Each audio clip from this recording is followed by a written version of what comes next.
Emmy. Hi, Emma. What's up? I wanted to share a cool story I just read with you. Sure, I'm all ears. So, it talks about Jesus growing up.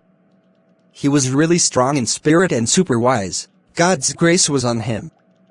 When he was 12, he and his family went to Jerusalem for the Passover, just like they did every year.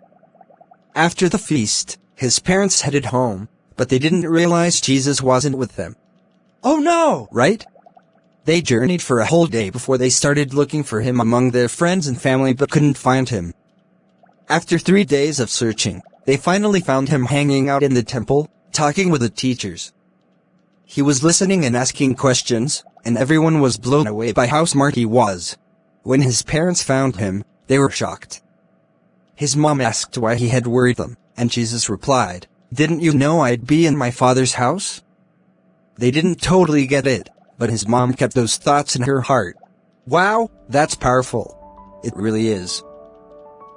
Jesus went home with them and was obedient, and he kept growing in wisdom and favor with both God and people. That's so true. The part where Jesus went to the Passover with his family shows how important it is for us to be in the gathering of believers, just like it says in Scripture. Exactly. And sticking around until the end of the service is important too. Jesus' parents waited until the feast was over before heading back. Right. Plus, it's interesting how Jesus chose to sit with the teachers instead of playing with other kids. It shows he was eager to learn, and that's a great example for young people today. They should enjoy being around those who can teach them instead of just hanging out for fun. Definitely. Wanting to learn is important. Totally! And when Jesus' parents couldn't find him, they actively searched for him, just like we should seek out Christ. If we feel distant from him, we should think about where we last felt close and make our way back to that place. So true. It's like they didn't just sit around feeling sad, they searched for him, and sorrow should motivate us to seek God too. Exactly. Plus, just like Jesus prioritized his Father's business, we should put God first in our lives too. Absolutely. And it's great how Jesus was obedient to his parents even though he was wise and strong.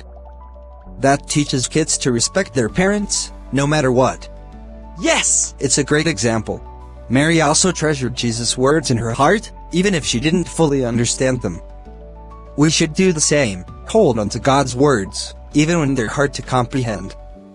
You never know when they'll make sense later on. That's a wonderful thought. And remember, as Jesus grew in wisdom and stature, we should aim to grow in godly wisdom as we grow older. That way, we'll also find favor with God and others. Absolutely! That's such a great reminder.